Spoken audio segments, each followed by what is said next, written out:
Hey there, folks. Welcome to tonight's edition of the Whitfield Report.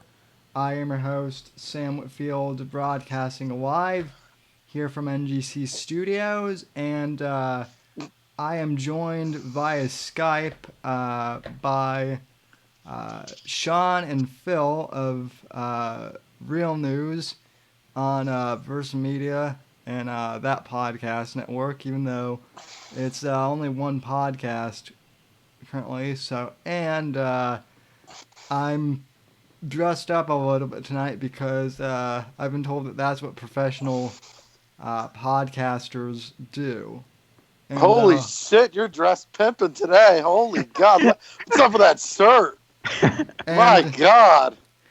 Well, I did it because, some streamers have told me that, I need to be more professional in my, stream. And also, I did it for Roger Stone, too. Because, shit. Yeah, they said to look professional, not go suave on us. Damn. there you go. Anyway, gentlemen, how are you guys doing tonight? Not bad. It's been an interesting week, but yeah, not bad. Yeah, so, first off, what do you guys make of this whole Trump, impeachment hearing and whatnot? Let's just jump it right into it. Well, I apologize. I sound sicker than Hillary Clinton tonight, but I'd say the only part that stood out to me was when I think it's Chris Stevens was his name, was questioning the Ukraine ambassador, and she basically said that she doesn't know of any evidence that Trump did anything wrong, that he committed any crimes. I mean, that's just like case closed right there. Obviously, yeah, there are going to be other people that might know stuff, but she's like the person that would know U.S. ambassador to Ukraine, and she didn't see any evidence of any wrongdoing. Yeah, I think this whole thing is a show, and they're trying to I think the Dems are trying to work on some other stuff, and they're trying to keep Trump from doing stuff with this whole impeachment thing. It's not working, but that was the goal, and yeah, that's what I think. Because none of these people that are like witnesses or whatever have firsthand knowledge of anything. I don't even know if they have secondhand knowledge of anything. So it's like, what are we even doing here? But this is all an act. This is all a show, and yeah, that's what we're dealing with right now. Even the never Trump Republicans, who are usually, they go gaga for anytime any thing happens to Trump. Ben Shapiro were saying that this whole thing is a farce, which I found to be interesting. At least they're being honest somewhat. So yeah, I agree. Yeah, honestly, if Ben Shapiro thinks Trump is doing nothing wrong, that tells you how he's probably doing less than nothing wrong. Yeah. That's putting it lightly. And then also the Roger Stone trial. I didn't read into that too much. I read some stuff today on it, but basically it seemed like his defense team, from what I'm reading, from what I'm kind of reading between the tea leaves, either the defense team did nothing, or the prosecution was just so visceral. So, well, I think the biggest factor is honestly the fact that this is in D.C. He's not going to have a fair trial in a part of the country that only 4 or 5% voted for Trump. He's not going to get a fair trial. The juror, I think, the judge, I think was an Obama appointee. You have to fact check me on that. But there were Obama appointees involved, and the jury unanimously said he was guilty on all charges. I think Trump will definitely pardon him. It's just a matter of when, because Stone basically just took a bullet for Trump. Um, and Roger Stone is one of the. I was talking about this on our show today. Roger Stone is probably the one guy. If you're to pin it down to one guy that got Trump to run, that saw it in Trump before anybody else, it was Roger Stone because he knew from the '80s. He was back in the '80s pushing for Trump to run, and Trump finally did. Yeah, that documentary on Netflix, Call Roger Stone. I don't know if it's on there. I don't know if it's on Netflix anymore, but when it was on there, I watched it, and it was, the documentary itself was slanted pretty far to the left, but it was pretty well done, and you did get the impression that whether you liked him or not, he definitely was a chief political strategist. So Yeah, I watched that documentary too, and I have to say it was, even if it was like Roger even I think said that the guy doing it was left leaning, but it was still somewhat fair, and I hmm think it was a good documentary that gives you a good rundown of who Roger Stone is and what he's done. yeah, and I mean also, and I maybe think that this is what's biting Roger in the ass a bit is Roger liked to play the he kind of liked to play the supervillain a little bit, kind of liked to pretend that he was, a bad guy. Obviously, he's not, but, the media has played him as kind of like a bad guy for so long that I think, in kind of like a theatrical way, he almost embraced that to a certain extent. So, and made it his own. So, So Yeah, yeah, it's hard because if you look at it like, so technically, I guess technically he would be guilty if these charges were actually legit. Like, if the charges were legit, he'd be guilty. But the fact that they were foundationally on some bullshit, it's like, well, this whole trial was a complete sham, and like, it's like I don't. It's just the whole thing is just sticky, and I'm just waiting for Trump to pardon him. I'm just waiting for it to happen. It's going to happen. The only like Sean said, the only question is when. and yeah. the thing too is that it's it's not like he did technically break some laws, you could say, but they're trivial crimes, and they're giving him 50 years in prison up to.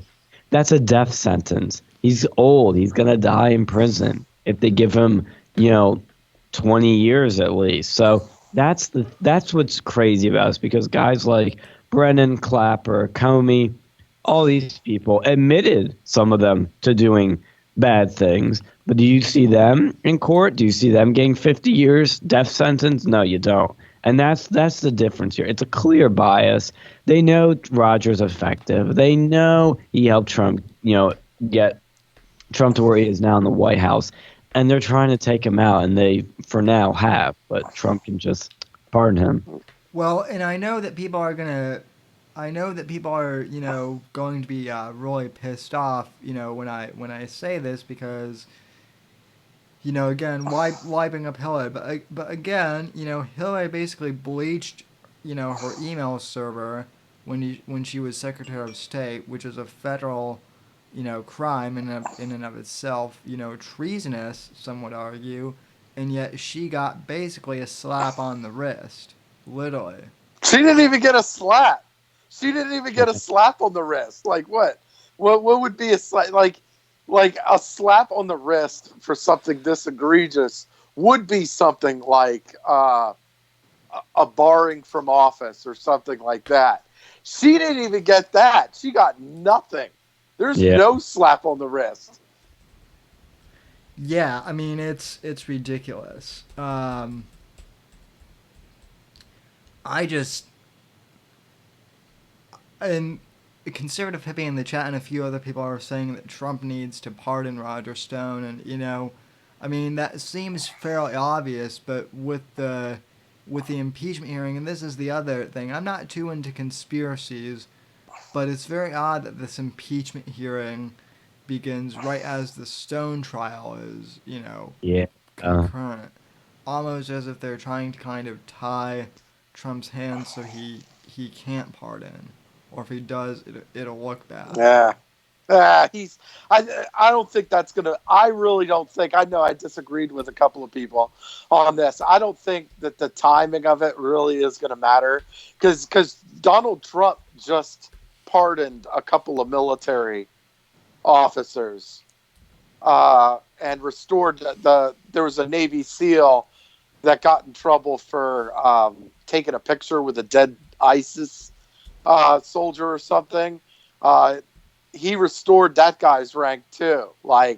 So essentially he just kind of pardoned three people in the military. And I just think, I think he was, I almost felt like he was doing that to gauge the situation. And then I think Stone's coming next. I do. I really believe, I don't think Donald Trump gives a shit. I don't. I think he is gauging the situation, and you can't. And regardless of whether he pardons him or not, you still have to go through the trial and you still have to go through the sentencing. But because once that happens, then the pardon is gonna but you still have to go through the trial, even if you're pardoned. Someone in the chat goes, I wonder if this is going to tie into Alex Jones. Well, I've been tuned into Alex Jones this week, and he says, he's afraid he's going to get arrested and tried next. That's also part of the reason why I'm also dressed up a bit, is because Alex Jones lately has been rocking the open-collared, blazer look too, which is nice. But anyway. Before you know it, I'll be ranting about gay frogs. So that's what this entire week. Yeah, but you won't be feels wrong like. about it. No, I won't be wrong. So. And I think Alex is right. Actually, I think he should legitimately be concerned. With his custody battle, he was on record saying a bunch of stuff with that. They could try to bring that up to another level, or they could try and get him with other stuff. He would know better than us, obviously. So he should be worried. He's probably one of the most censored men on the planet right now, so he should very much be worried.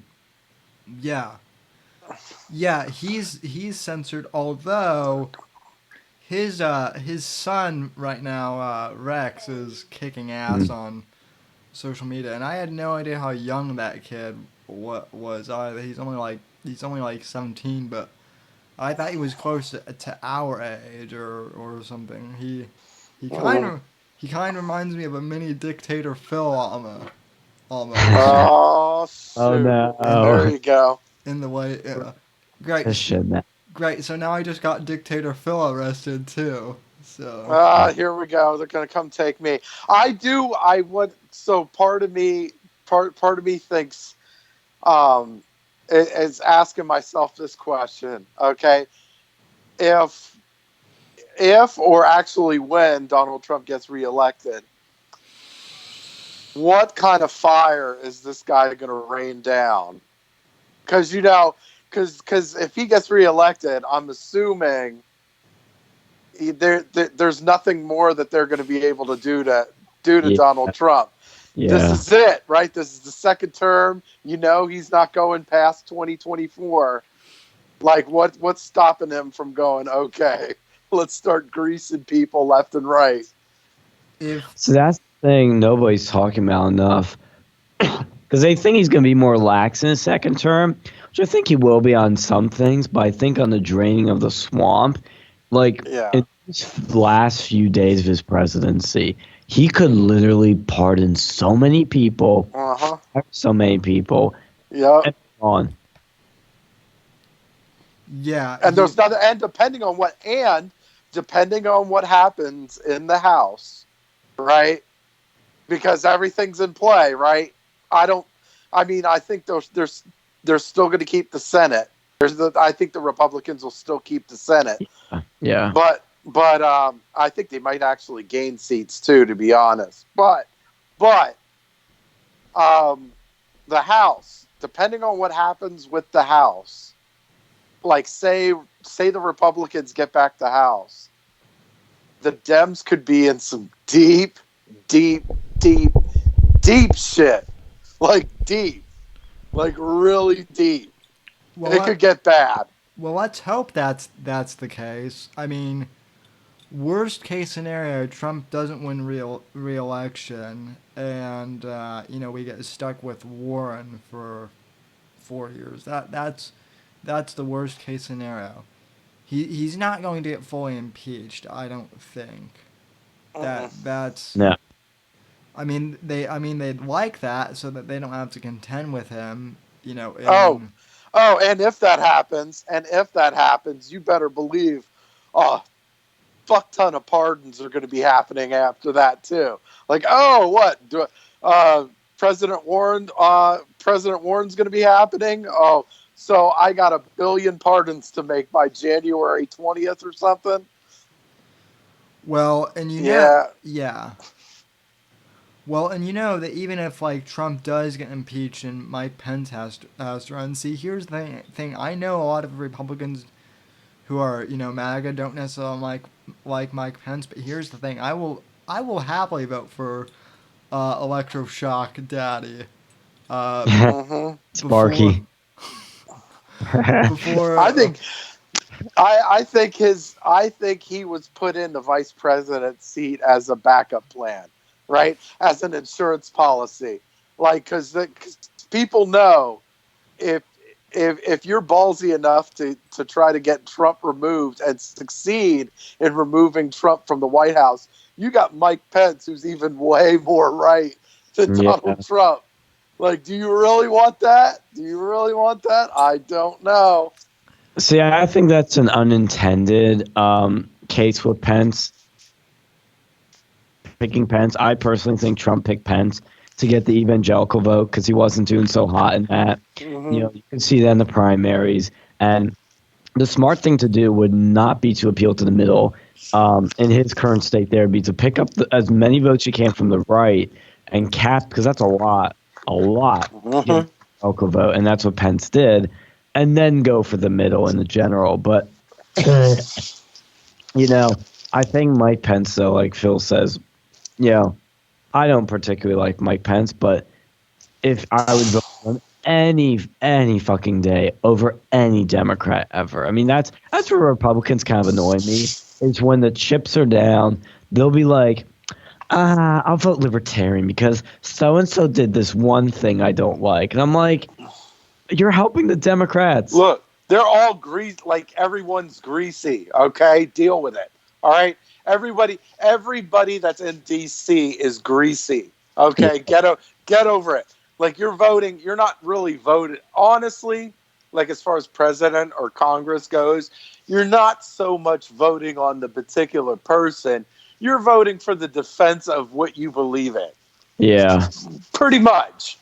And well it's more actually what we would want anyway. So it's like, do you want somebody that's going to bring us closer to our goals?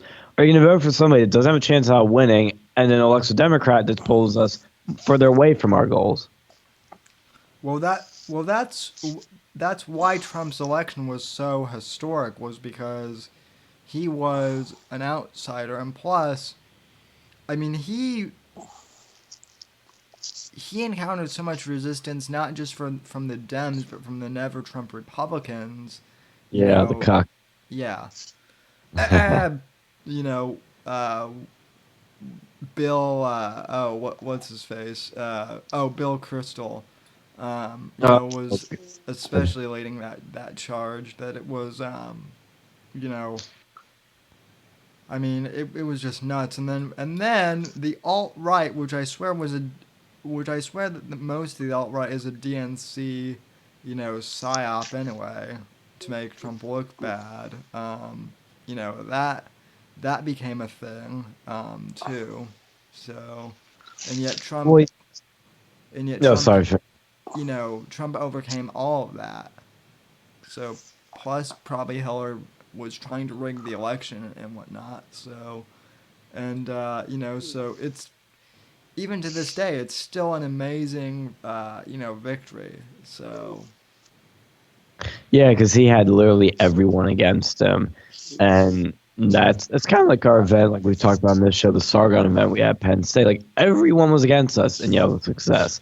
But it's funny you bring up the alt right in this conversation because with the Groyper movement on college campuses, which has definitely had some alt right people in it. I'm sorry, I know some people in the comments aren't going to like this, but I know some of these Groypers and a good chunk of them are alt-right people. And those people are just like some of the people I was just describing, where if they don't get exactly what they want, or if somebody does one thing they don't like, they throw them out. They're very absolutist. They have these strange purity tests, and it's my God, the Groypers are something else. Let me tell you, they're Yeah. so yeah. So I actually wanted to ask you about that because this was one of the reasons why I wanted to bring you on. So I know we've talked a little bit about the alt right before, and I want to kind of preface some things because I know that there are certain things that you can't say, yeah. But let me just say this. So earlier this week, ladies and gentlemen, I made a quick video, um, basically talking out the whole kind of conservative civil war between Charlie Kirk and Nick Fuentes. And honestly, I have my issues with Charlie Kirk. I don't think he's perfect. I have my issues with Nick Fuentes. He obviously has his flaws too. Um, I don't think that there's anything wrong with with people asking questions, although the way that some people are asking questions, it seems to kind of be like like gotcha questions anyway. But the one thing that I'm not okay with is I'm starting to see Groypers go after individual Turning Point chapter leaders who don't really have anything to do with Charlie Kirk other than being affiliated with his organization. And, you know, if you don't, even if you don't like Charlie Kirk and you disagree with what he's doing, I personally think that going after the Turning Point chapter leaders, it's like going after the McDonald's franchise owners because you're upset that the CEO, got caught with his pants down, even though the franchise owners have nothing to do with that whatsoever. Um, so, um, Yeah. So here's my thing with the Groypers, right? They they're they're extreme. Okay, I think they're a little bit extreme. Would you agree? A little bit extreme, a little bit extremish yeah, I ish. mean, I would say that, Okay, yeah. okay. So, and I think they're little bit on the extreme side as far as like the population goes in comparison to the population. Yeah. So here's what I'm here's what I say to them. Look, here are the two choices you have. Okay, these are the only two choices you're going to have as far as the election goes. Do you want somebody that is going to recognize your existence and let you have the freedom to say and do whatever you want, right? Or are you going to vote? Are you going to go? Are you going to follow somebody on the other side that wants to see you off of the fucking plantation? Period.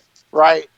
So either we get to exist even though we're not a majority, or we're gonna completely vilify everything you say, and if we have a chance to put you in prison or whatever, we're gonna fucking do that because you're starting to see it. Like the hate speech thing is just crazy. The hate speech laws are becoming crazy, or the hate speech narrative. I'm sorry, is just getting crazy. Do you want somebody like a Warren who is going to make something like that a fucking law to where they're going to they're going to try to threaten your First Amendment rights?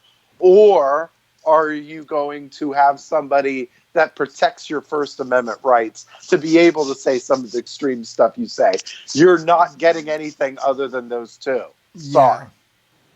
No, That's a really good way to yeah, put it. yeah, that is a good way to put it. So,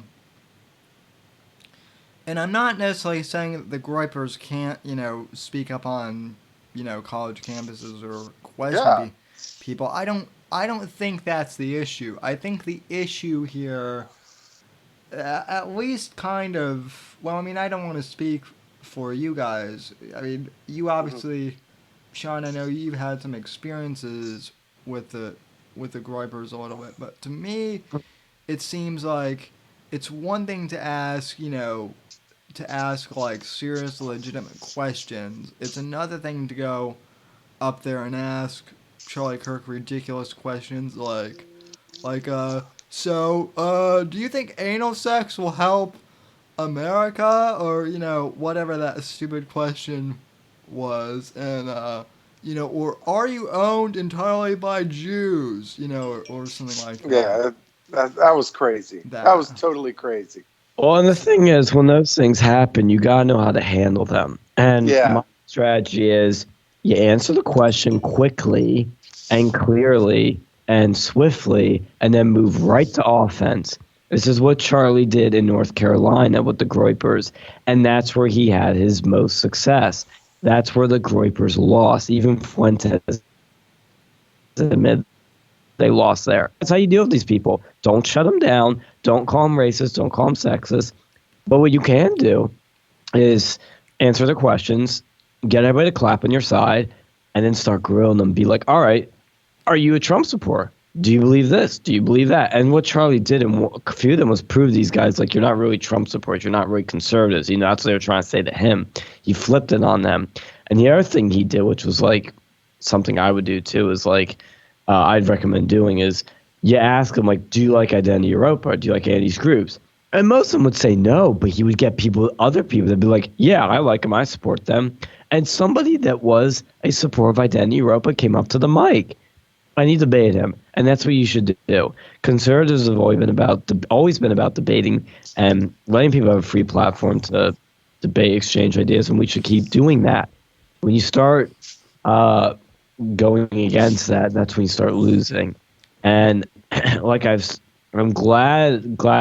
glad, Sam, that you're one of the few people that emphasizes the important distinction between national headquarters and the local chapters on campuses, because our chapter is independent from them. Yeah, we have their name on our shit. And yeah, they send us shit in the mail. But that's it. Our meetings are how we want them run. And it's pretty much up to us. Like, we can even technically bring any speaker we want. I mean, they have to approve of them, but we have a lot of choice in things. Like, they don't go around saying, hey, these are the rules for your club. You can't say this. You can't talk about this. You can't do this and that. 9 times out of 10, that is not the case. And I saw somebody in the chat say the alt-right isn't real. That's not true. There is such a thing as the alt-right. They may have a different name. They may not call themselves that, but this sort of extreme right, some of them are white nationalists. Some of them are, they hate Israel, whatever you want. Categorize these people, and they're all in that same sort of sphere. I know these people. I know who they hang out with. They all kind of stay in their same group. Like, I'm sorry, I seen it. Is it a big deal? No. That's the one important thing, is these people are fringe. The important thing to remember is that these are a fringe group of people on the right, but they are still a group you got to deal with that you didn't have to deal with before. And I told you this, Sam, and you, I think, agreed with me when I said, I'm afraid this stuff's going to make Turning Point look bad, and I'm also afraid the right's going to go too far right, or at least enough of it will, or a noticeable chunk will. And that was scaring me a bit. I'm not going to lie, it was, because this is not the right I've grown to love under Trump. Right. This was there. and now it's coming up too much. And people are wanting to know what I define as the alt-right and whatnot. So let me just and what Groypers are. So as to what Groypers are, I don't really know because, I mean, from what I've been able to tell, like the Groypers started out as like a meme. They're like an offshoot of the Pepe the Frog meme. Like Yeah. supposedly Groyper is like a character in that same universe, and he's like a relative of Pepe and Keck, and like there's like this subculture that is kind of like obsessed with the frog. So I guess that's where they got the name Groyper. What I mean by alt right, because I know that there are like a bunch of subsets, but I'm talking about the people who are very who obsess over race and demographics to like the point where like it becomes like their main thing, and there's some veiled racism, but it's kind of coded, and also that they kind of like to use code words about Jews and whatnot, and I've never really been into the whole big JQ thing. If that's your thing, you know, I guess that's up to you to do what you want. But it certainly is kind of like a fringe group. Now, at one point I considered myself alt-right. Back when alt-right simply meant anti-establishment, anti-Republican establishment conservative. So, but Well, I think the simplest way I've defined alt-right is they are white nationalists and are white identitarians. That's most of them. And then, like you said, there's also sort of these people that are obsessed over Jews in Israel, obsessed over demographics, and I mean obsessed. It's yeah. all they fucking talk about, and those people in those same circles, and they may not be full-on white identitarians, but they're still like, oh, what's wrong with being a white identitarian? Like they kind of hint at they could be. I mean, I'm not saying people that say that are white identitarians, but it's something that's a little hard to describe, and it's because you have to interact with these people to understand what we're looking at here. Because we were talking about this because Sam brought up in his class, Sam Richards, not you, Sam, about Stephen Miller, and some say he's racist. Sam Richards said he had racist bones in his body, and I called him out for that. As people call us in the chat, when I really just want him to back that up. And Stephen Miller, yeah, he may have these when you see all these emails where Richard Spencer was in his conservative club in college with him, and they did a debate together, and they were Steve Miller read a book that's considered racist. Well, this doesn't mean Stephen Miller is racist. When you look at the full context of who he is, what he believes, policies he promotes, he's not racist. But these, I can understand, I said on the show today, that out of context, when you don't see the full picture here, you can see all those little dots and connect them together and go, well, this guy must be racist. But no, you're not looking at the full picture here.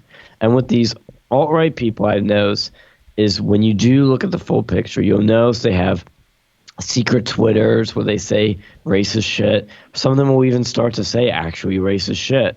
But they're a bit more open about things, even though they are hidden. But you're always also hiding something. As open as they can be sometimes, you can always tell there's something they're hiding. With Stephen Miller, I just don't see him hiding something. Fucking yeah. Now we got a couple of people in our milieu that just obsess over like the BDS, right? Oh, like yeah. just like, oh, do you support BDS? Like, shut the fuck up about BDS. Elon Omar doesn't give as much of a shit about BDS as you do. Are you kidding me? Shut the fuck up about it, right? Oh yeah. Let me talk about that actually a bit. I'm glad you brought that up. There's this guy that's and a few of them also too that were obsessing over it. Because Turning Point has these posters with it that say BDS is BS. Wait, BDS has them BDSM? Are we getting kinky here, guys? Or oh yes. Oh, you read my mind, Sam. Too bad this is a remote broadcast. So the thing is, like, people in Turning Point made these posters said BDS is BS. And look, we put some of those buttons out. Nobody took them, but we never put the posters out. I look, because nobody took them. We had so many extras from so many years because nobody gave a shit about it, because nobody knows what it is. Nobody gives a shit. And so I was debating somebody about it, and I was like, well, I personally don't care much about the Israel-Palestine conflict. Like, it's not a big issue for me. There's much bigger issues like the economy, immigration, healthcare, you name it. And he's like, well, you should know about when you're with a Zionist organization. I'm like, look, I can disagree with Turning Point and shit all the time. Okay, I can agree with them on most stuff, and that's why I'm with them. And they kept joining me, and they're like, oh, just take a 5-second Google search for you to know what it is. Because I said I don't know a lot about BDS. I really don't want to have a stance on them because I don't know a lot about them. I'm like, look, I can't come up with a stance on an issue after a 5-second Google search. Okay, that's how children operate. The adult thing, I'm not trying to sound condescending, but the adult thing is to research something over time, get an understanding, then come on, and have a stance on it. But I'm not gonna jump and have a stance on something if I don't know something. I'm gonna tell people I don't know a lot about weed. I don't care a lot about weed. I don't like it, and that's what I said about him with this. So I was like, I don't really like Israel. I don't really like BDS, but I'm not gonna obsess over it every day. And if I, because they should say I'm dodging the question. They're framing me like I'm Charlie Kirk. I'm like, no, I'm not dodging the question. I genuinely don't know a lot about it, and I don't care. I mean, look, I won't dodge questions. I told him that, and I've also told him, hey, come to us after Turning Point meetings. You can talk to me. Haven't seen him shown up yet. Here's the other thing is I've heard this whole thing of Turning Point is a Zionist organization. Now granted, I haven't watched every single Turning Point live stream out there, so I could be wrong, but it doesn't seem to me like they go on huge pro-Israel things all the time. Now granted, there are groups like the Students for Israel who are obviously, focused on that, but I've never seen Charlie or, company just go after, Israel. So, also... Too is, I'll point out real quickly, is that a lot of these people vote for Trump. And I'm like, you vote for a Zionist from a Zionist party? How dare you? And they're like, well, that wasn't the biggest issue. And I'm like, well, that's my point. Don't you get it? That's what I'm saying. It's it's not a big issue for me. So if they support it, I'm like, okay, it's not a deal breaker for me. These people are these alt-right people, they're not stupid, but they're on some things really fucking stupid and really hypocritical as hell. Also, Sean, you've triggered a few people in the chat about weed. What's your problem with weed, my friend? So okay, from my not personal experience but observing experience, because I know people. Okay, I'll give some a disclaimer for this. I hate all drugs. I hate alcohol. I hate weed. I hate cocaine. Whatever. I hate a lot of this shit because I've seen what it does to people, and I'm just like, it's not for me. Weed, I don't like. I mean, medical marijuana can have benefits, of course. I think we should look into that because any benefits is a good thing.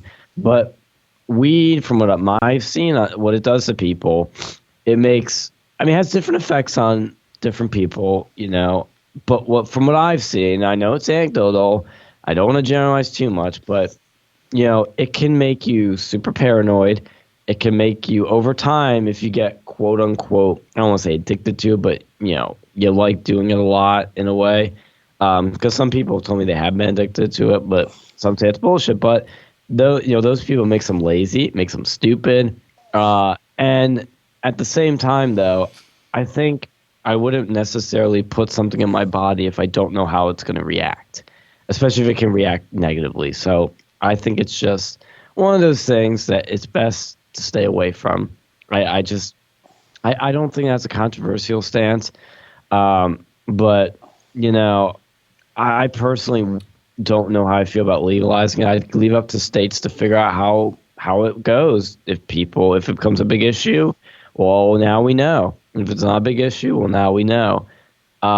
It's not something I would push for to be legalized. So personally, I'm just saying, I think drugs are just bad in general, and some people say it can be a gateway drug, and the fact that you start getting into that drug world, you start interacting with more drug dealers, and it could become worse. I mean, I don't know, but these are things I've heard, He, so I'd recommend against it.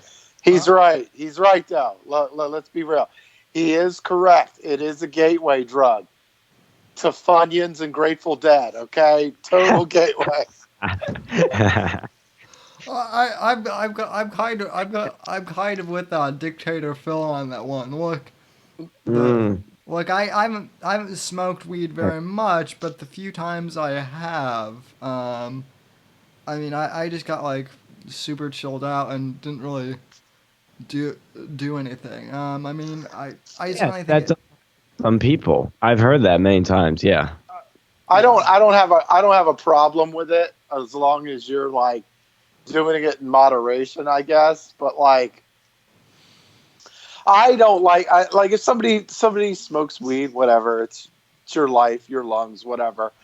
But like, if you smoke weed to the point where you're all like, man, I only got like hemp clothes, man, and Dave Matthews Band is the greatest band ever. Come on, reel it in. Now hold on, guys. I don't smoke weed, but I do listen to Dave Matthews. Even No, though, I'm saying if you want to like listening to a band is fine. Like, this is awesome, man. Like, come on, look, yeah, Yeah. it's great. I like certain songs, but if you tell me that they're the greatest band of all fucking time, I'm like, okay, now you have a problem. You need to well, talk to somebody. the Who is the greatest band ever. I didn't say the Who. You said that, not me. You said I the like Who, that. not me. I call them the greatest. I'm You put them in the conversation, not me, buddy. I know I did because they're the best. So, although I bet Sean, knowing his taste in music, you know has some things to say about that. Do you have a favorite band, Sean, or is it just is that a Oh, hard that's a that's hard a good question. As is a hard question because um, I don't know if I'd have a favorite, but I could name like a top five. To explain some context, I wasn't that into music until about um, high school. And the band that got me really into music, it was literally a gateway or a door, no pun intended, into music was the Doors. They opened up a lot of me. They just sort of like it was like another dimension to music for me. And because I at that point I didn't really follow bands, I really didn't get into them or go through their whole catalog, and that's what got me into that. So for the longest time, they were my favorite because they were a lot of what I listened to. But I still keep in my top five, absolutely.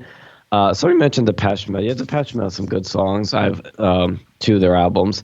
Again, I don't know if like. It's hard to pin down a top like an absolute favorite anymore because there are so many groups with so many great songs with so much variety. It's almost like it's whatever I'm in the mood for. So if I would name a top five off the top of my head, no particular order, I would say The Doors, The Beach Boys, The Moody Blues. Uh, I'd put King Crimson on there, even if I just love their one album so much. I still have to listen to their other stuff. That album's so good; it's in my top five. I guess. in Uh, Indiscipline yeah. is a great album if you get the chance to listen to that. That's my favorite Crimson album. So and by the way, I don't know who was in the chat last week, but someone in here last week dropped a pretty good King Crimson reference. So whoever that was, thanks for subscribing to the channel. So Star. I'd also have my top five: Pink Floyd, uh, and I'm trying to think of anything else. Like, I guess I could round my top five off the top of my head. I should be able to, but I'm a little sick, so maybe I'm forgetting. That's why. But those are like, I might. I don't know if I'd throw in the Beatles, to be honest with you, because like I like a lot of the Beatles stuff, but I've never really loved the Beatles. I just kind of like a lot of their stuff, and some of their stuff is really great. But I'd also throw in. I mean, this is a modern art, so it's not really a band, but Rob Dugan makes a lot of amazing modern music. He's one of my top five artists, but top five bands. I might throw in then Alan Parsons project. I mean, that's still kind of technically Pink Floyd because he was their producer and he was also producer on Abbey Road. Um, Well, yeah, I'd say the Beach Boys, Mr. Davis. you do have the Eye of Sirius as your podcast network logo. So And I just actually got in the mail that album. I finally got it because for some reason I didn't have that album. I just got it, and it's oh, it sounds so nice.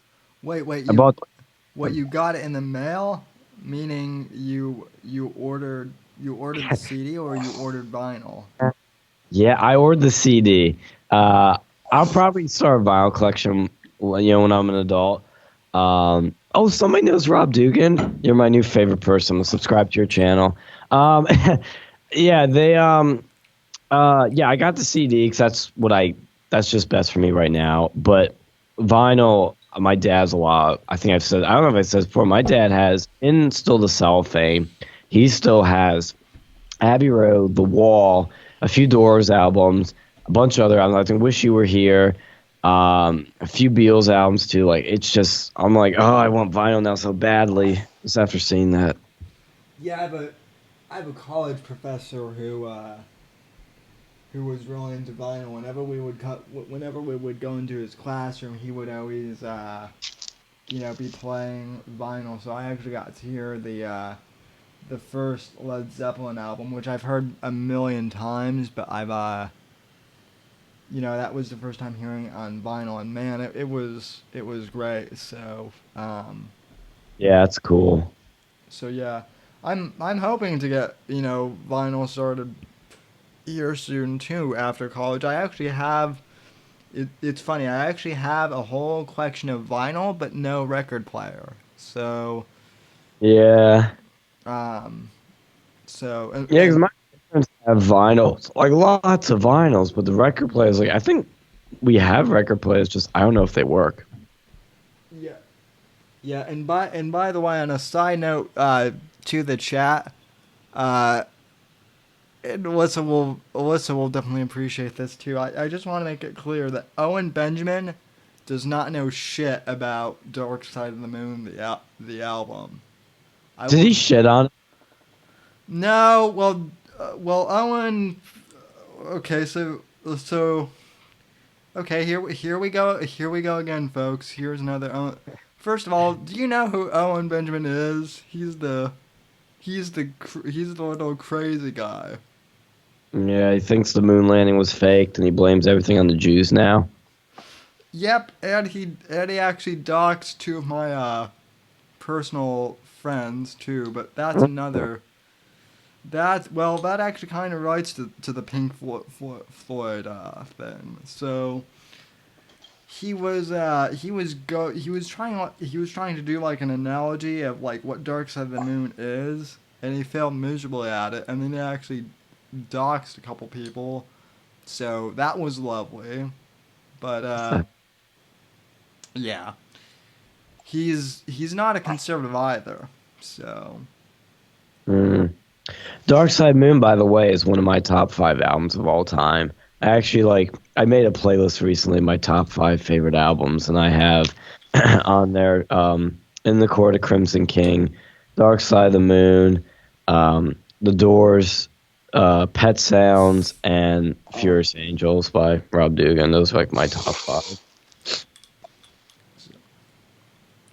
yeah, those are great albums. So um, and then Pink Floyd actually they did a few movie soundtracks too, even before The Wall got made into a movie. So I think I think you Magma or whatever it's called is originally like a soundtrack of some kind. Oh, yeah, yeah, yeah. But um, yeah.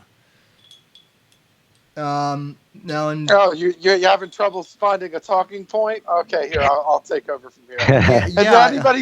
did anybody see the did anybody see the South Park episode for the last one where they made fun of transgender athletes in sports? Oh, I actually did want to bring that up at some point. Yeah. Yeah. So I didn't see the episode yet, but I saw the reaction to it from the left, and Yeah, it's hilarious. it's So. hilarious. The episode first off, the episode is absolutely hilarious. It's like South Park kind of lagged off a little bit, but I think this was the episode that totally made up for all of it. Like it was so great, and I've always felt like South Park is one of the most ideologically intelligent cartoons Oh, it is. Well, ever. and by the way, folks, this show is not sponsored by Sam Adams. I legally have to put that in there that the show is not sponsored. Uh, I probably should have also said that the show is not sponsored by Stella Artois, but I'm drinking in it anyway. But yeah, South Park is just brilliant. So yeah, the whole thing. It was like the it began as like the PC babies, right? First they created a couple of newer characters. If anybody who didn't watch the last two seasons, they had PC Principal, who's like always That's funny. trying to be as PC as absolute possible, and like so you had this his girlfriend who's vice principal strong woman. That's her name, vice principal strong woman, and she's like this empowered female, like all about like female empowerment or whatever. And like so she's doing like a female. She does like this female strong woman competition, which is like a jab at the strongman competition. And they're like, oh, well, we're letting transgenders into this competition now for the first year. What do you think of that? It's like, oh, I love it. I have a couple friends who are transgenders. Is like, have you seen this new transgender that's competing in here? And they show it, and it's like Macho Man Randy Savage, like he's like ripped. It's so hilarious. They poke fun, which I mean they bring to light the ridiculousness of transgenders in female sports, and it's just I recommend you watch it. Yeah, Just watch it. I'm telling you. well, the last time I watched like a full season of South Park was the PC Principal season. That one is hilarious. Yeah. Still. This so if you like that one, you need to watch this episode. Like you need to watch the episode.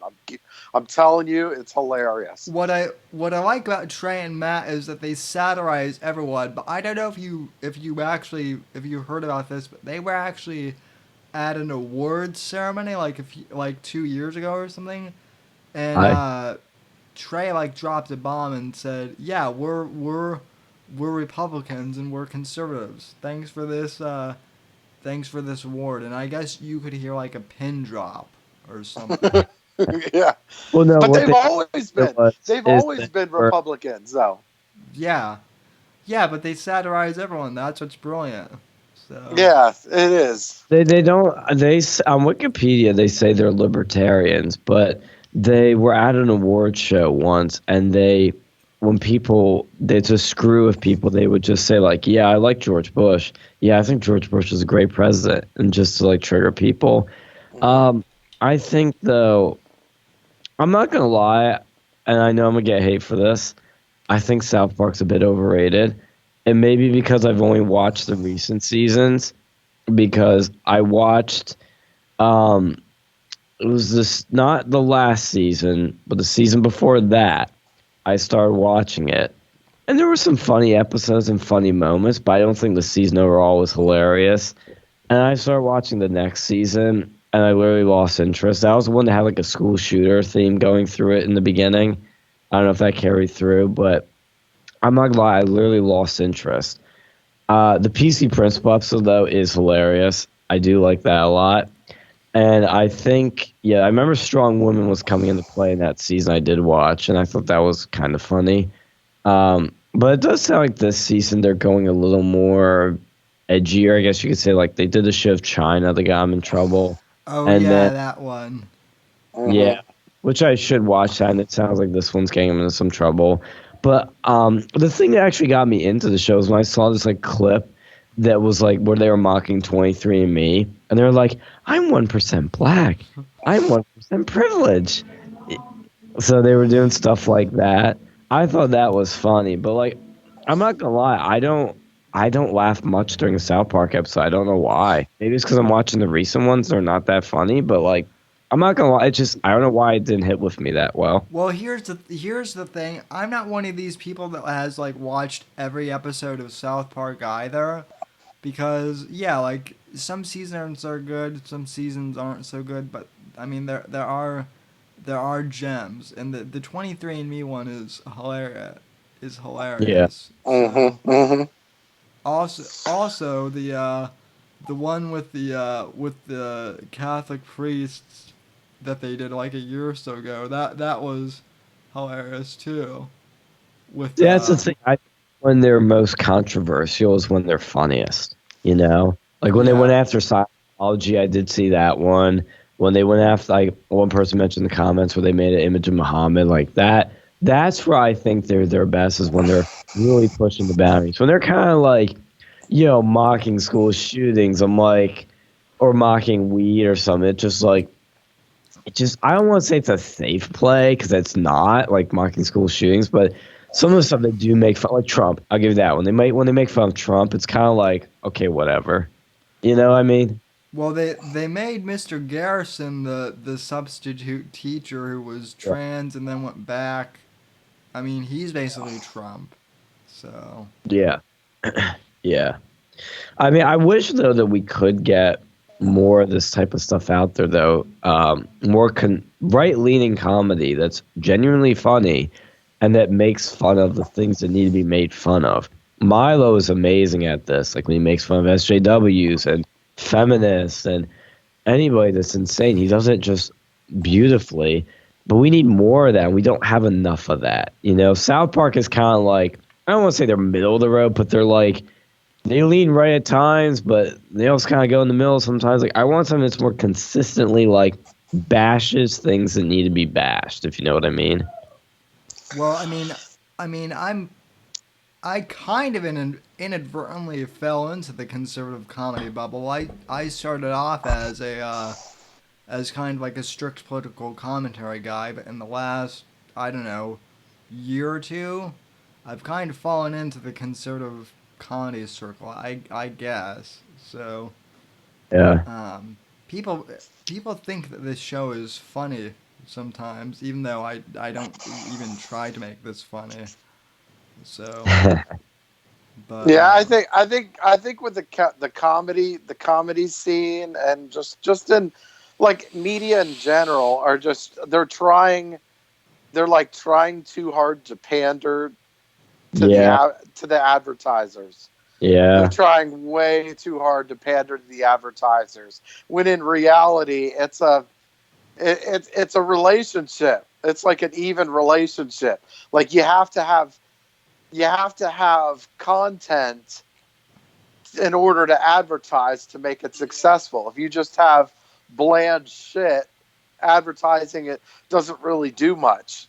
Advertising really doesn't hold its punch. hmm And if you pander the advertising, the the the material's just going to be bland. Like you need good material. If you have good material and people want to see the material, advertisers are going to follow naturally. It just doesn't matter. Like the idea that like we're supposed to go, well, what do these advertisers want? It's like, well, no, you do what you do, and if people like it, then great, then the advertisers will follow. Well, look at Lily Singh, for example. They've tried to shove Lily Singh down our throats. First of all, I didn't even know who she was until about a month ago or so. But I mean, I haven't watched like her entire show, but like from the clips I've seen, her show is horrible. I mean, like, Yeah. And I think that's the other thing is Joe Rogan brought up a good point on his podcast that like late night talk shows are dying partially because of the format of podcasting. So well, that's another thing. They're trying to get whatever is pandering to the advertisers, right? So it's not, the comedy sucks. The comedy sucks. The jokes are bland. They're safe. And it's like, but it's what it's what they think that the advertisers want. And it's like, well, if nobody watches it, or how long are these advertisers going to stay around? It's not even it's not even that they're safe. They're dull. Ultimately, it is kind of safe because you could see that like some of these jokes are like, well, I don't want to. Like Amy Schumer's a huge example of that. Like she's changed completely. Like where I don't want to say anything because I don't want to offend nobody or I don't want to rub anybody the wrong way. Like, look, stand-up comedy is supposed to be edgy. Like it's supposed to be edgy. I think the last non-edgy stand-up comedian was Steve Martin. Like, and like it has to return to a give and take relationship with the advertisers. Like it has to return to that.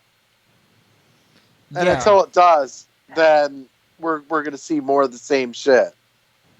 Yeah, and I want to add on to about Lily Singh. For those who don't know, she's a girl on YouTube called Superwoman, and I forgot this happened, but she recently got an NBC late night show. I Googled it. It's got 100% Rotten Tomatoes, but a 2.6 out of 10 on IMDb. And then when you look at the Rotten Tomatoes, it's a 31% audience score, but 100% critic score. And it's been on since November 12th, actually. So it's almost a week. So I guess it's only had one episode. If it's daily, I guess there's a few episodes then also. But, she's good looking and she's camera, ideal for camera. But other than that, I don't like her content at all. Who Lily Singh? Yeah. I don't think she's that great looking, but that's just. Well, she's good enough, Yeah, she's semi-fuckable. That's basically what I've gathered. She's no Kimberly Guilfoyle, so.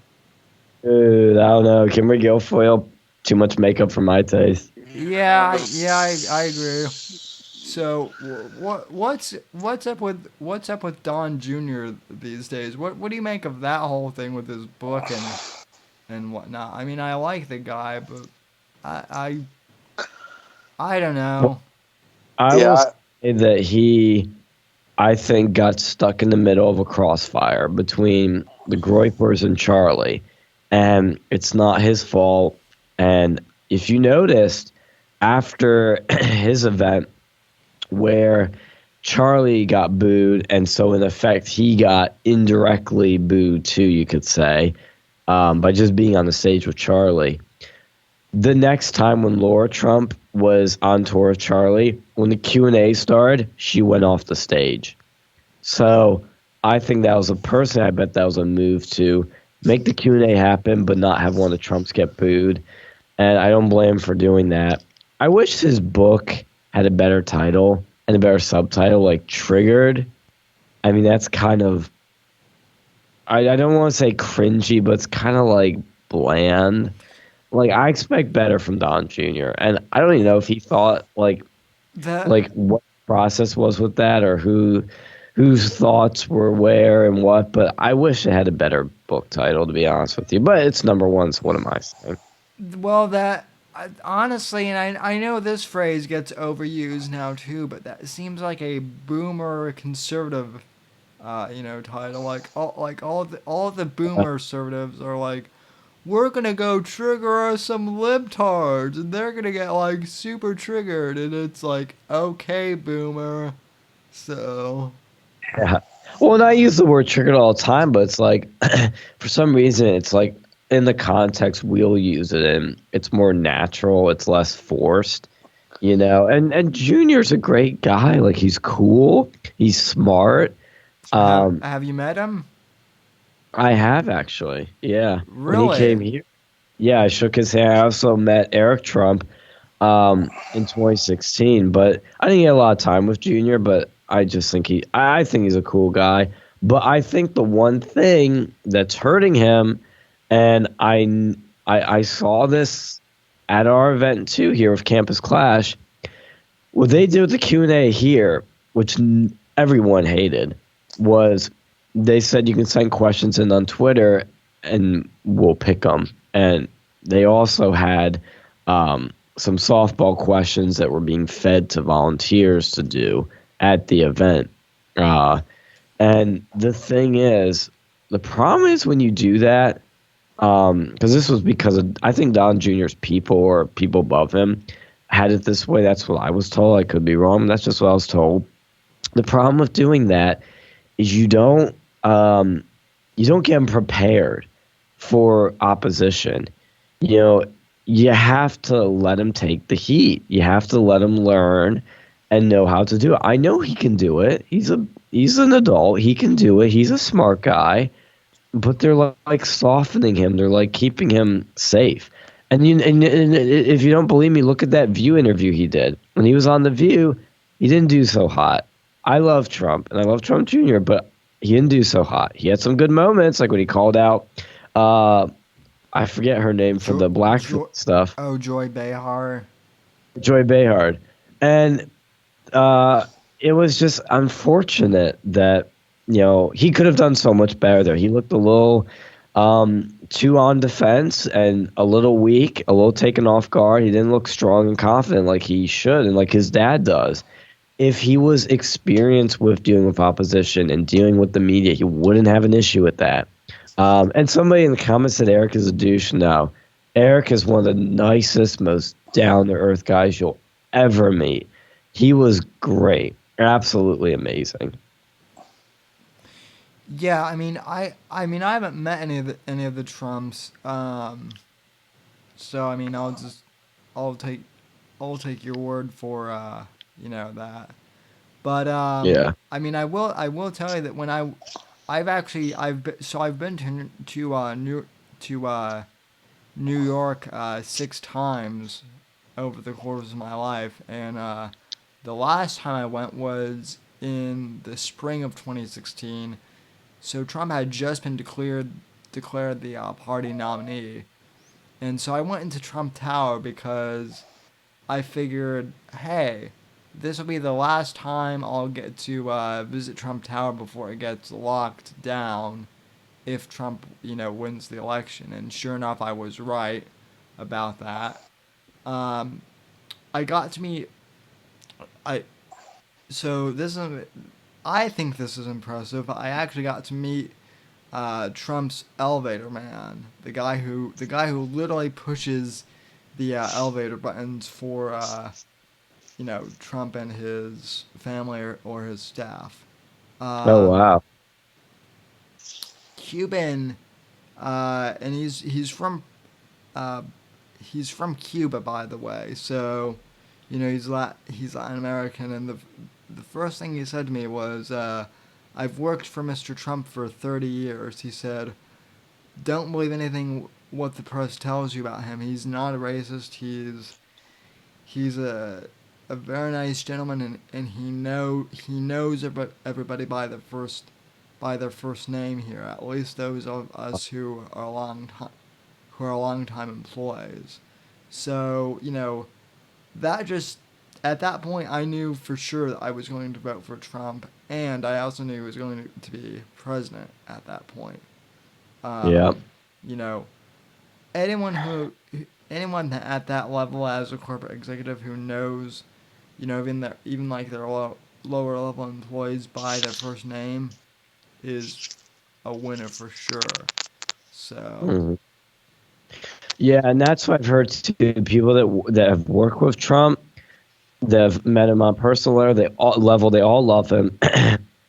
Even some of these lefties will have trouble sort of saying bad things about him because they know that he's not a bad person. He's a good guy. Not to steer the conversation, but I saw some people saying in the chat, and I was following this. Louisiana governorship went blue.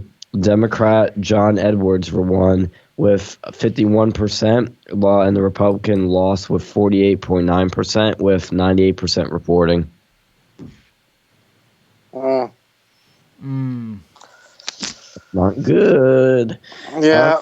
I lost. yeah, Yeah. Insert alt-right saying it's the demographics, which I'm not saying it isn't, but I know it's what they're going to jump on. yeah. I mean, you know, kind of going back to that because we kind of got sidetracked. Like here's the thing. Like I'm not saying that Israel is not perfect, and I'm not saying that demographics don't play a role Yeah. in certain things, but when you get obsessively autistic about stuff like that, that's when it becomes a problem. So Mhm. Yeah, I agree. And as Cernovich pointed out, um, evangelicals are overwhelmingly pro-Israel. Anti-Israel is never going to be a mainstream Republican position that's going to win elections. You're going to lose with philosophies like that. And I keep telling these alt-right people that, and they don't get it. They just don't get it. if anything, in my experience, the Dems have been the most anti-Israel. So I mean, here's the thing. Like I said, I know that Israel isn't perfect, but when it comes down to it, I would rather support the Israelis rather than support radical Islam, and that's just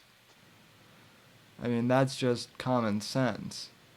So Well, someone's saying in the chat that the demographics are not an alt-right issue. I know that. I get that.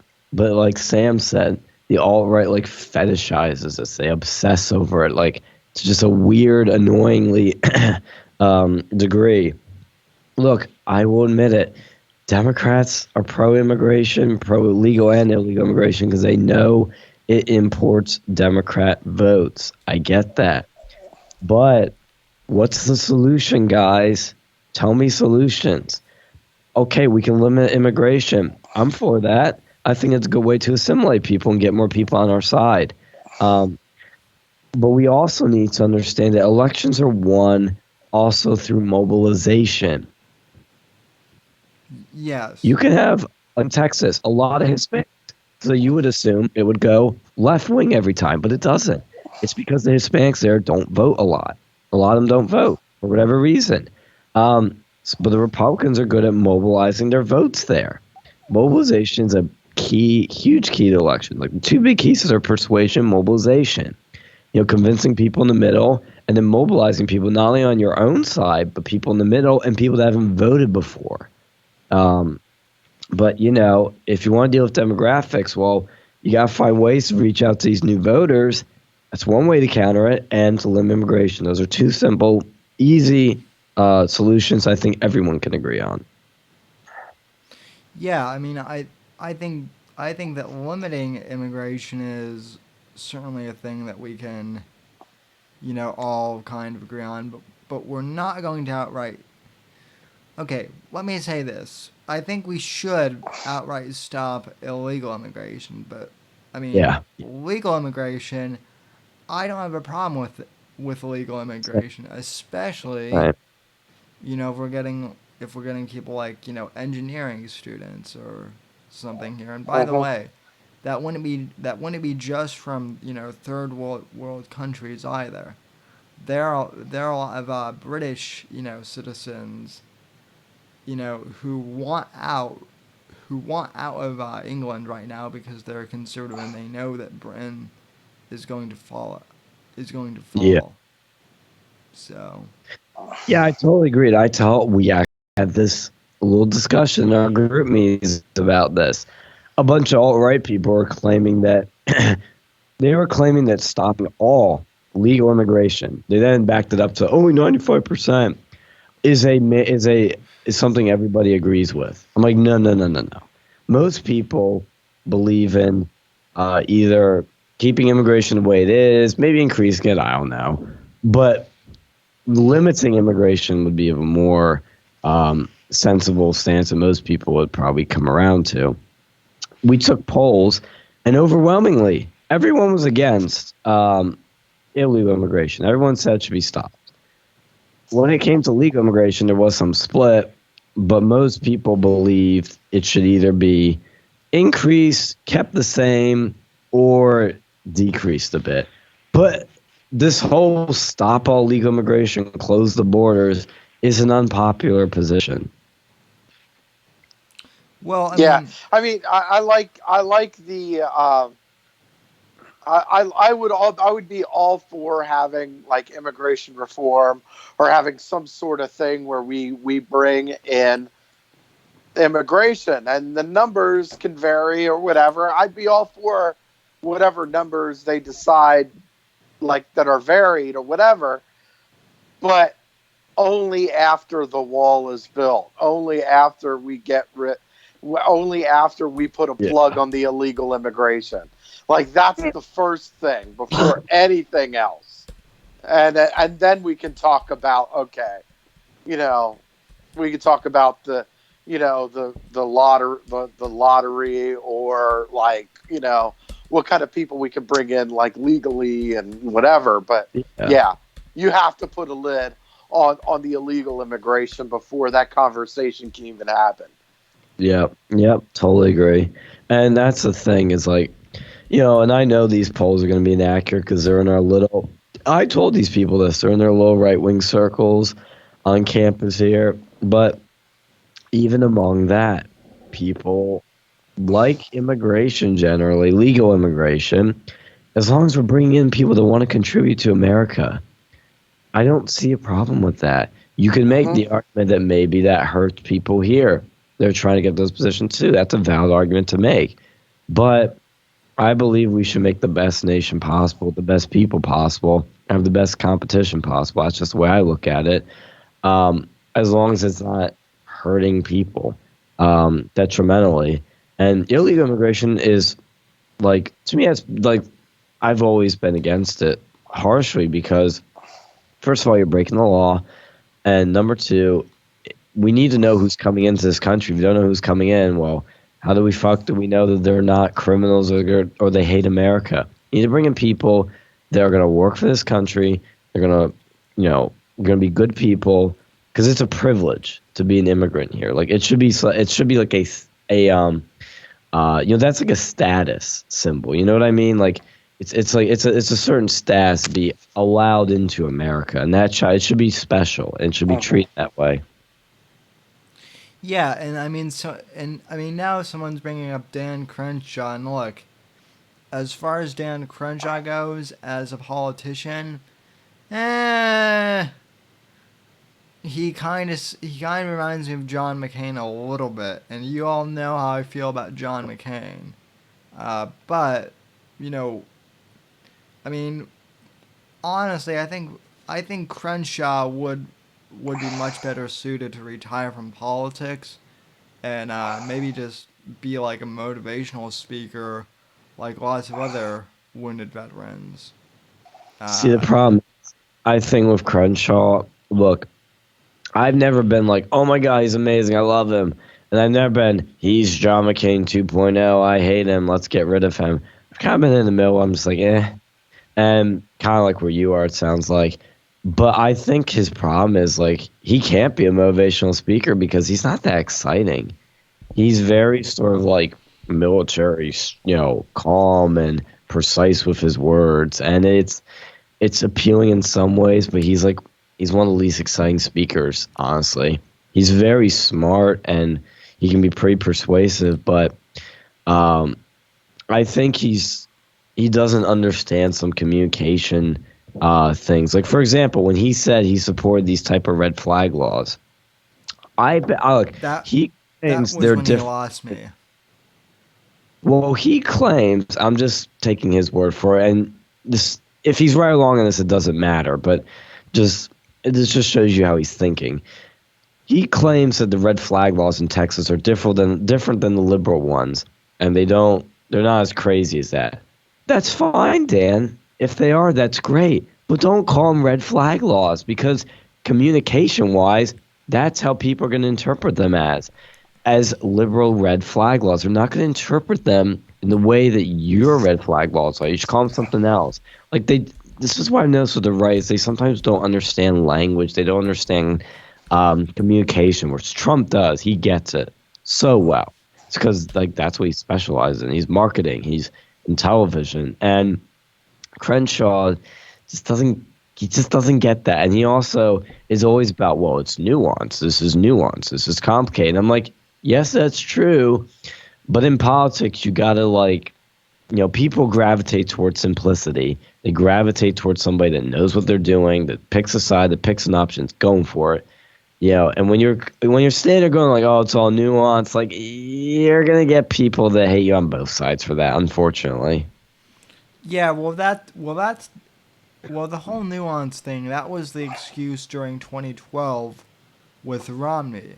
Romney was so focused on nuance because Obama was so effective at using nuance to his advantage, and believe me, I'm no Obama fan, but that was Obama's strong suit. So Romney, I feel like his greatest flaw was he tried to copy Obama far too much, and that's why he lost. And he also tried to be too nice. So, Yeah. Yeah, Romney was so soft, so nice. I mean, I was young at the time when that was happening, and I noticed too. I'm like, why isn't he attacking Obama in Benghazi? Why isn't he attacking Obama on this, on that? Whereas Trump was the total opposite. He just came out punching away, and that's what you have to do. Like, these people aren't your friends. Don't try to be friends with them.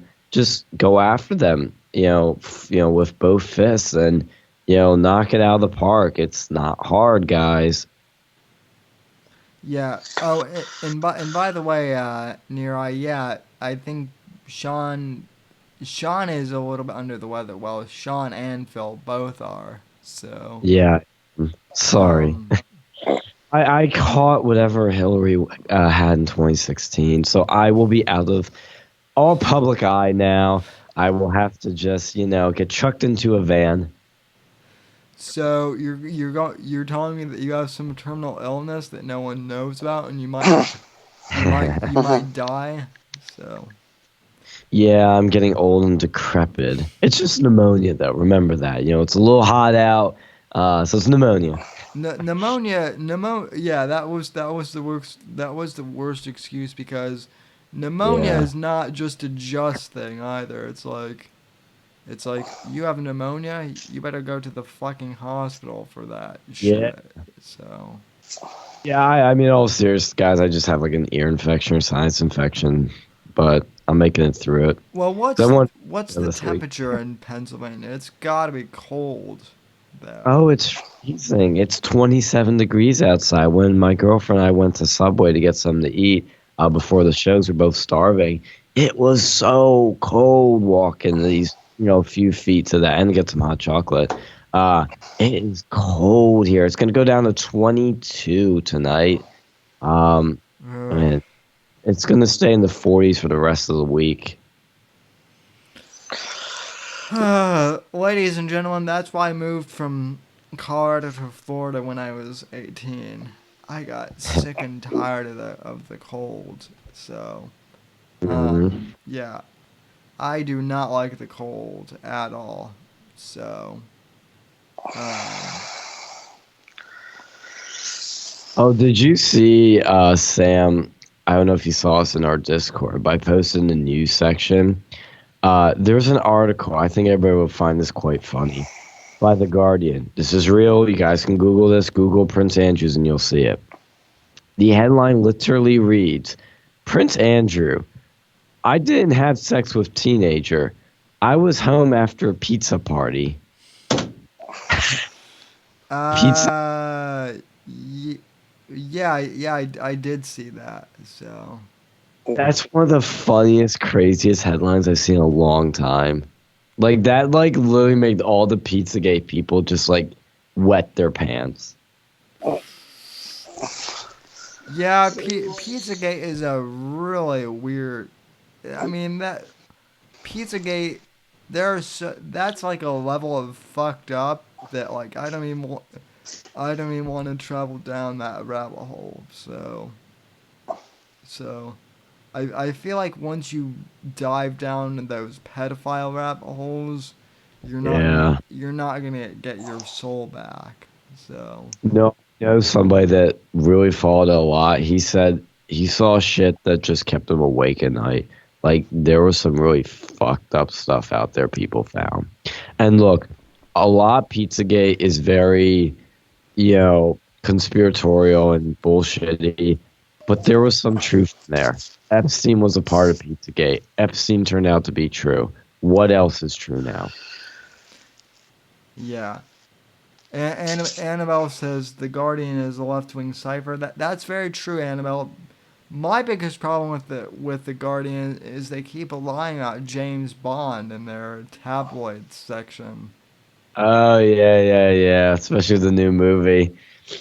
What do you think about the female Bond or There, 007, I should say? well, first off, I've seen all of the Bond movies, Me all of the official ones. I'm a big James Bond aficionado.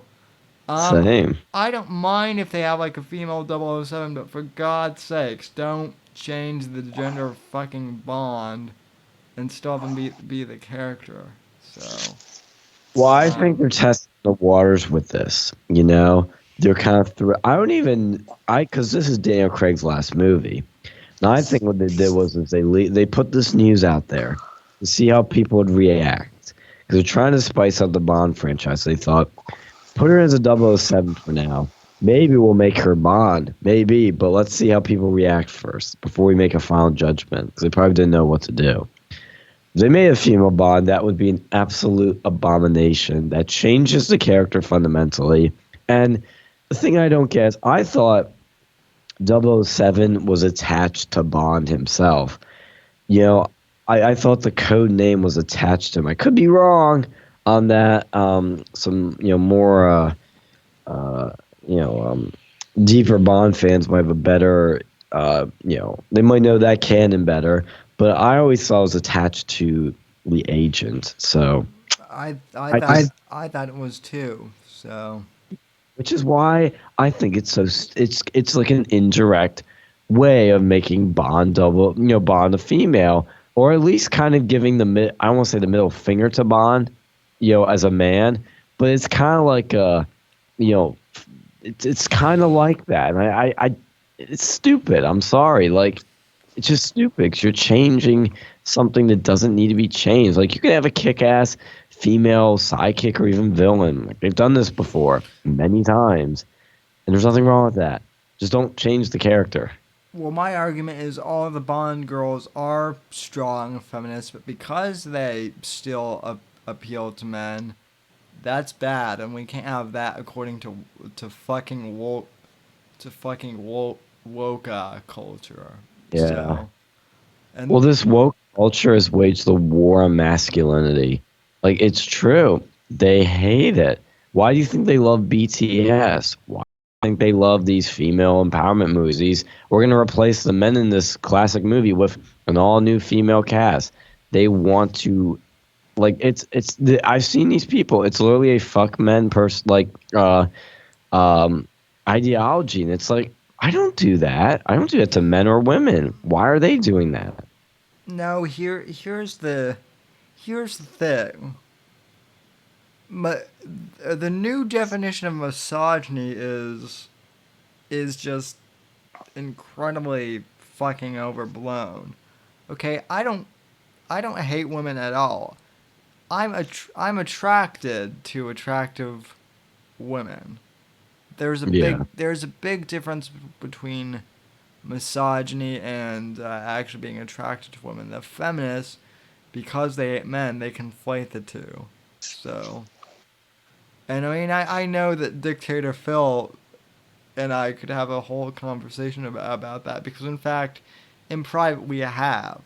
So, Hmm. um, yeah, this this I whole mean, this whole concept of misogyny, quote unquote, is fucking bullshit. So, it's like not what they're defining like the misogyny isn't real in 2019. I don't see it.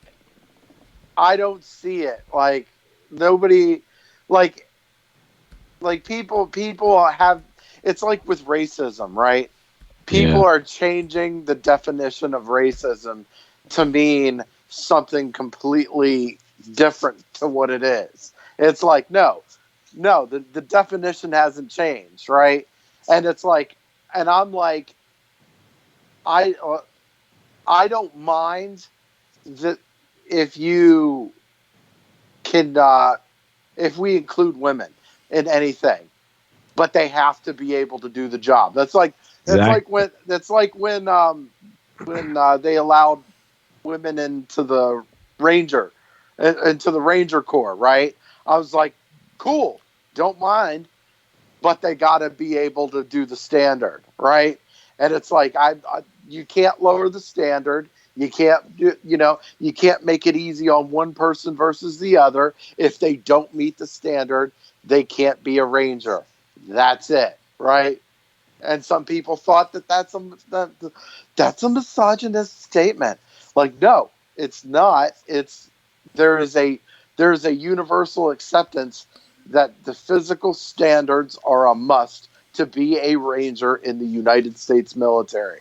And if you don't meet it, then tough, right? And the opposite is technically misogynistic, because if you have to lower the standards for women, you're basically saying, oh, the girls aren't good enough, so we gotta lower it for them. That's the meaning, isn't it? Yeah. yeah, technically by their own definition, it is. So, Exactly. um, I'm also seeing, people say Robobond. Well, I mean, technically, since I'm in a wheelchair, that could be me. I mean, I could be Robobond easily. Yes. I would rather have that before before female Bond if they were going to change it. Hell, knowing the left though, that wouldn't even be good enough. Now they would want to make it like transgender Bond or something like that. So Well, and speaking of the men women thing, I'll mention something. I don't know if I've told you about this, Sam, but I had a sex ed class over the summer here at Penn State where this class was just about sex, and it was interesting to say the least. But we had a bunch of women's studies majors and feminists in there, and I did not keep my mouth shut. I let my views be known, and it was hilarious because I made the statement. I was talking about, like, I was like, well, why do guys work out? Because they want to have big, strong muscles, and because it's attractive to women. Like, maybe, yeah, it can help with sports and all, but like, at the end of the day, it's attractive to women. And then this one girl was like, that's not true. And then my professor, who's a gay liberal, literally went, all right, guys, so let's say you're at the beach, and yeah, you see one guy. He's a big, strong, muscular man, and another guy is this wimpy, I didn't say wimpy, but skinny, um, doesn't have any muscles, short guy. Which would you go for, the strong man? everybody's fucking hand went up except the feminists that called me out, including my professor. And then he said, the skinny guy. Only the feminist hand went up. It was so fucking funny. She got owned by somebody she thought was on her own side. And I'm like, I can't believe the shit I'm saying is controversial. That shit is so basic. Women like tall, strong men because we've been evolutionary programmed to think that that's healthy, that's protective, and that will yield a good offspring. And it's probably fucking true. That doesn't mean you should hate men that are skinny. That doesn't mean men that are tall and strong are like, superior, I guess you could say. But they are the alpha male. They are looked up upon as like the ideal man. That's what James Bond always was the ideal man. He's strong. He respects women. He protects women. Shit like that. Even though some of the 60s Bonds, there's some scenes I'm just like, damn, that wouldn't fly today. Like in Goldfinger, he's like talking to this one guy in the beginning by the pool, and this woman comes up to him and he goes, I forget what he says, but he's like, it's time for the men to talk, and then you hear a slap, and he like slaps the girl's ass. I was like, damn, that would not fly today. There's like this little thing like that. Yeah. But like, that wouldn't apply today, and then my reaction was, the glory days. So, I'd laugh harder, but I'm so sick. But yeah, the thing that is so annoying now, I say so much shit on this campus that is like not even controversial, but there is enough people that lose their shit over. Like I said recently to somebody that like Christianity is the best religion ever. And they said, well, that's like saying white people are better than all kinds of other people. I'm like, what? No way. Well, how do you make that connection? That's like, that is so off the wall. Well, I told you guys my story about how me literally stating fact that Gavin McInnes co-founded Vice. About how that triggered people. I'm like, people were like, well, he's a racist though. Yeah, but that doesn't change the fact that he founded Vice magazine. And it's like, I'm literally stating fact that you can look up. Look, you might or might not like Gavin. I don't care, but the fact is, he founded Vice magazine. That's indisputable. So. Yeah, and there was actually, it's funny you mentioned that because I just remembered somebody I was talking to in college, Republicans, was taking an English class where they talked about the Proud Boys and Gavin McInnes for an entire fucking week. I'm like, I want to take that class, but she thought he was like alt-right, and I was like, no. Let me give you the truth about Gavin.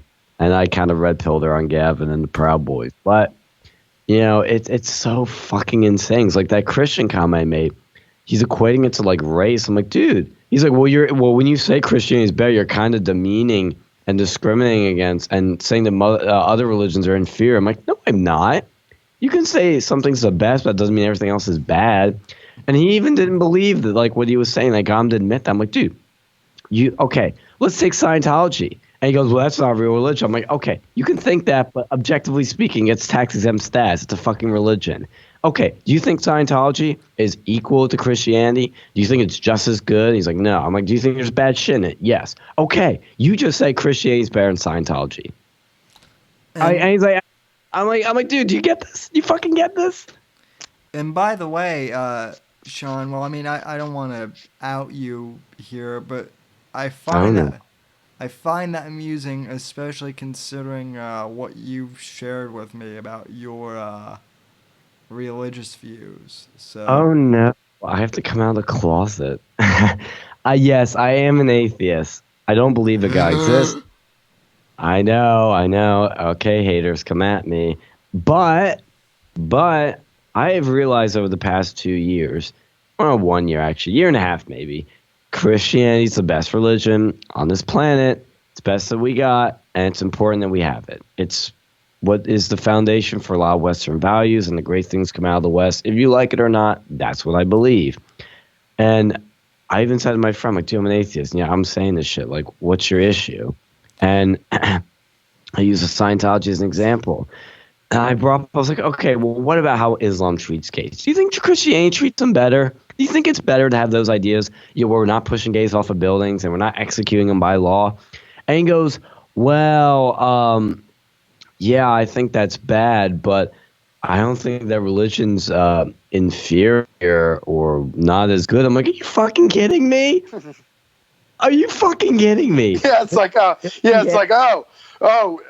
I got it. We at least we're not throwing them off roofs, but that's not as bad as calling somebody a name. Okay, like what the fuck are you talking about? Like Yeah. what?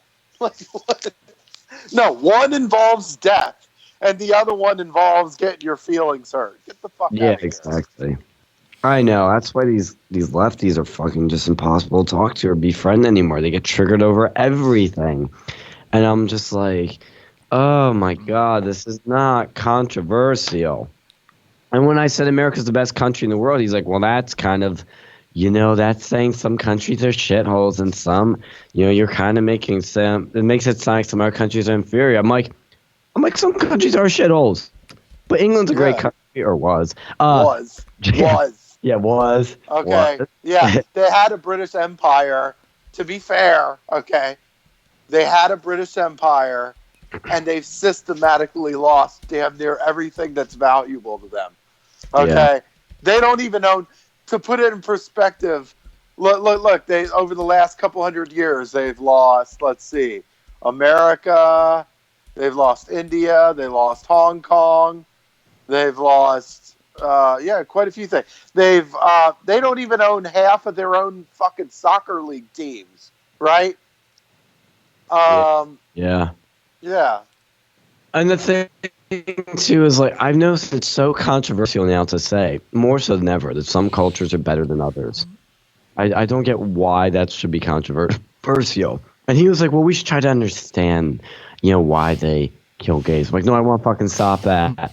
I don't want people dying. Who gives a shit why? Oh, like what? What? Well, let's understand why they bludgeon them to death. What the fuck are you talking about? Who gives a shit? Like what? I know. Like all right. Oh, like what? What? That's like saying that's like going. Let's try to understand why he brutally raped a woman. Right? No. Well, who cares? Who cares? The brutal crime happened. Deal with them. Move on. That's it. Yep, That's exactly. it. Let's see. Well, you're in the chat, so you can read some of the comments. But I'm reading the comments. I mean, I don't want to challenge you, but I guess you seem to me more like an Adam Carolla atheist. Yeah, I love. As opposed to like a hardcore atheist, if that makes sense. So.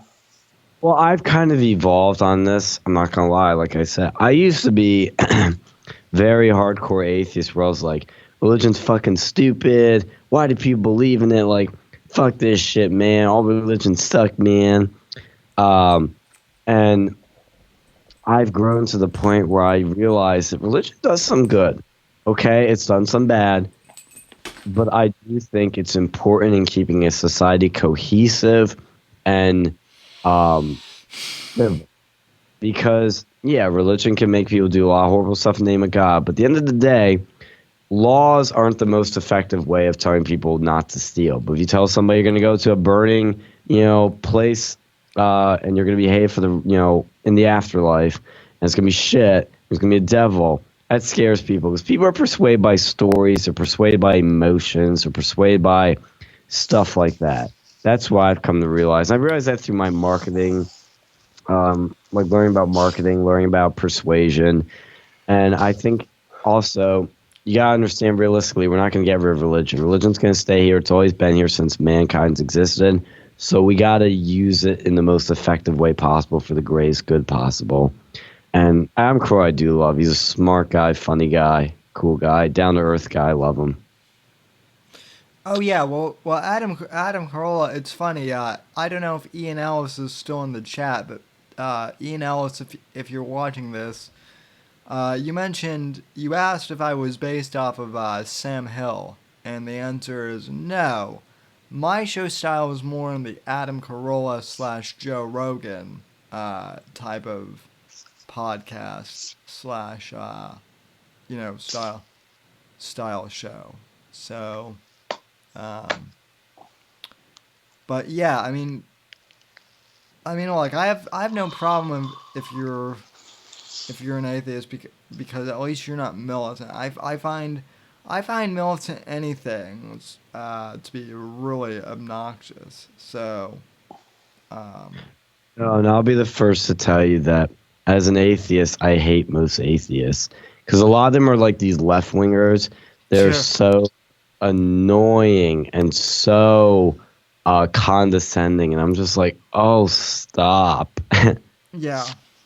So, They don't seem to have a respect for, the average Joe that's religious, that goes to church on Sunday, doesn't do any harm, does good things, and they have like an issue with that. That's what started to annoy me.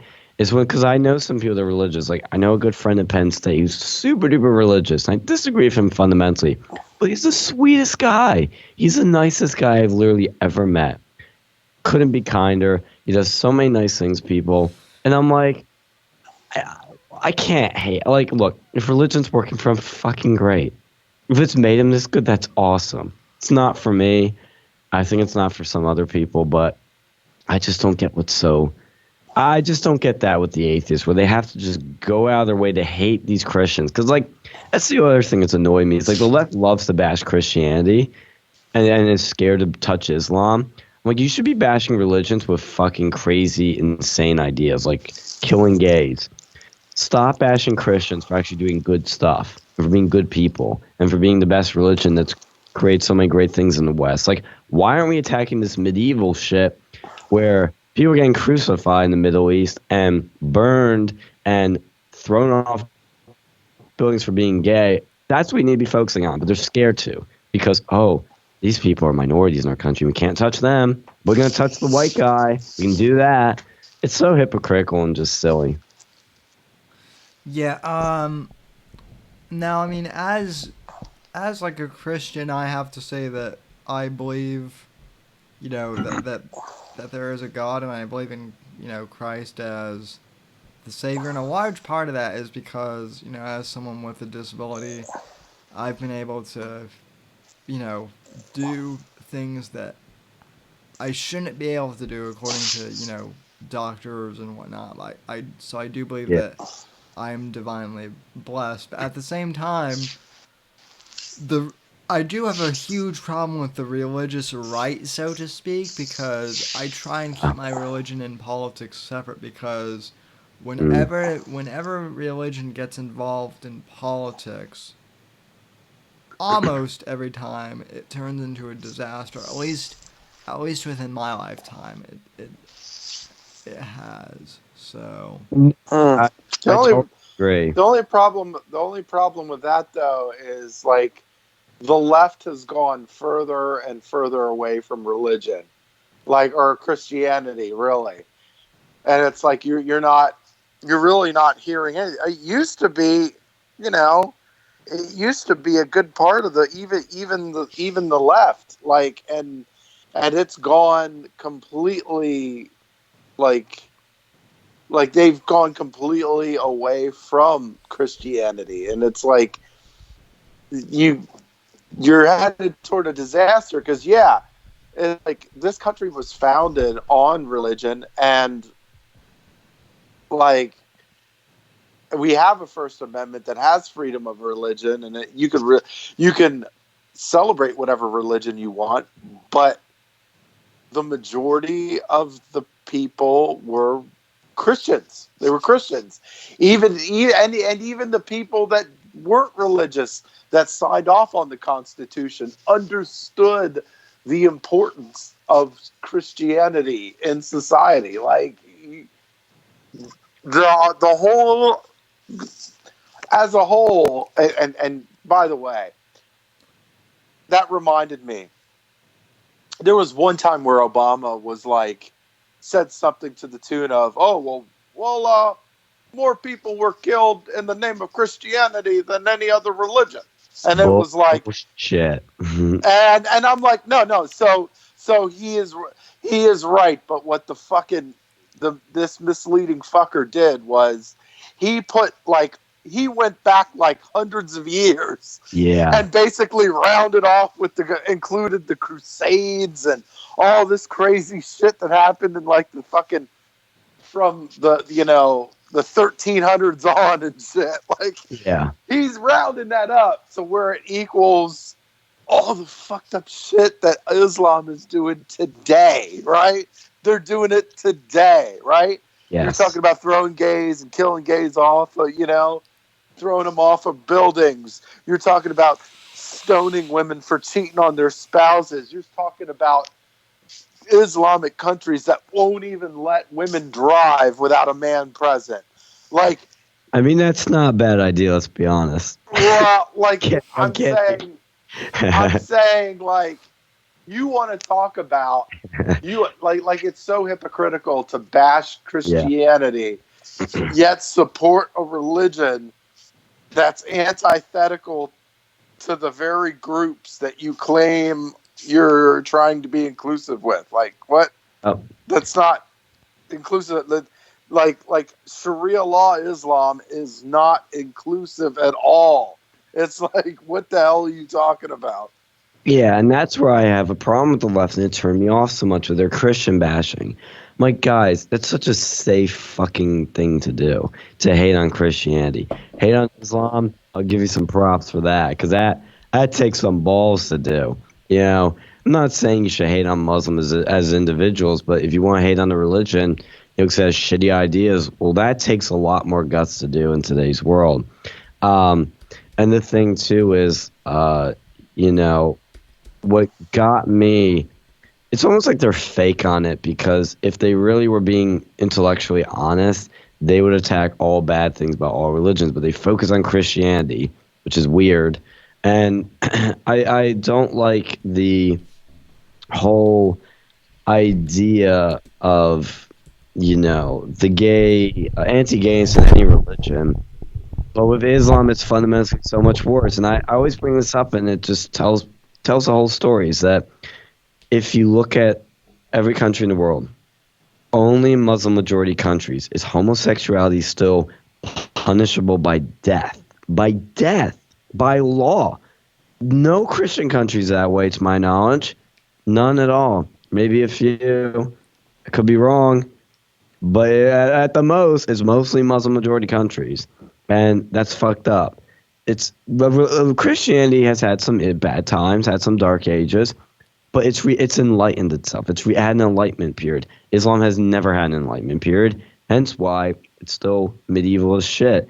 I mean, look at these Muslim countries where women are wearing full-on burqas and hijabs, and you can't see anything. You can't see their bodies. You realize how fucking weird that is? How fucked up that is? So women can't show off their bodies, and they need a male escort to leave the home. They can't drive. They can't vote.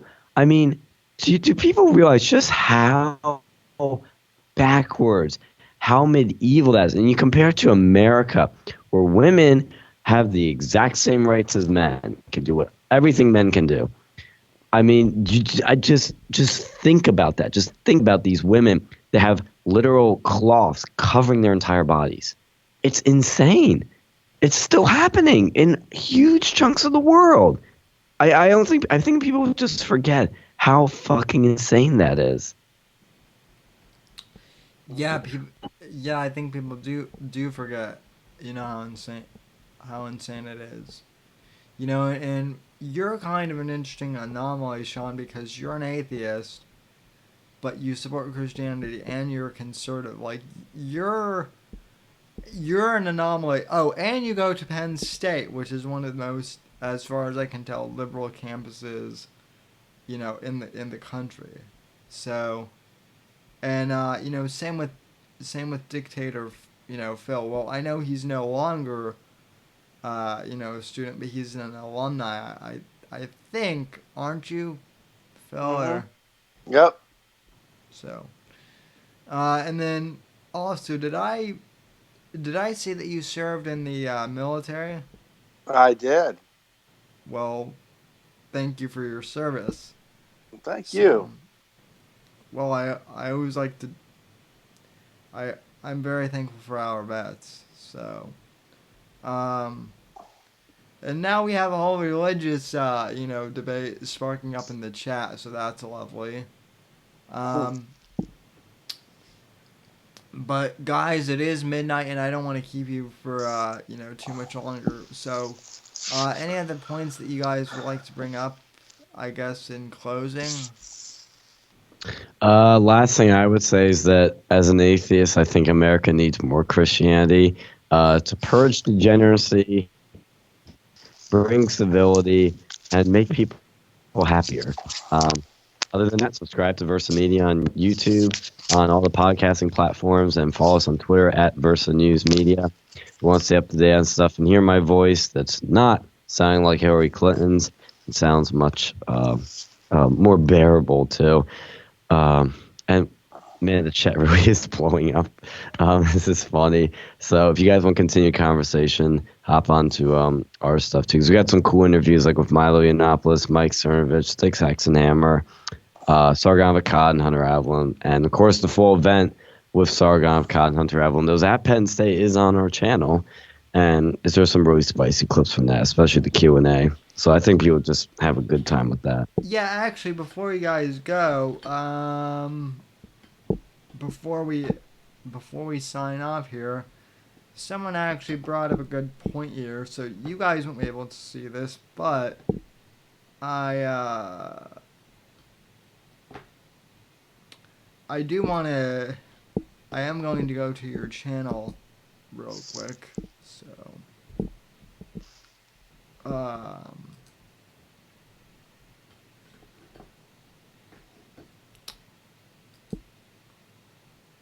So I'm going to Versamedia's YouTube channel. Everyone here should subscribe to Versamedia, and I will pull that Oh. link up here soon. So you guys.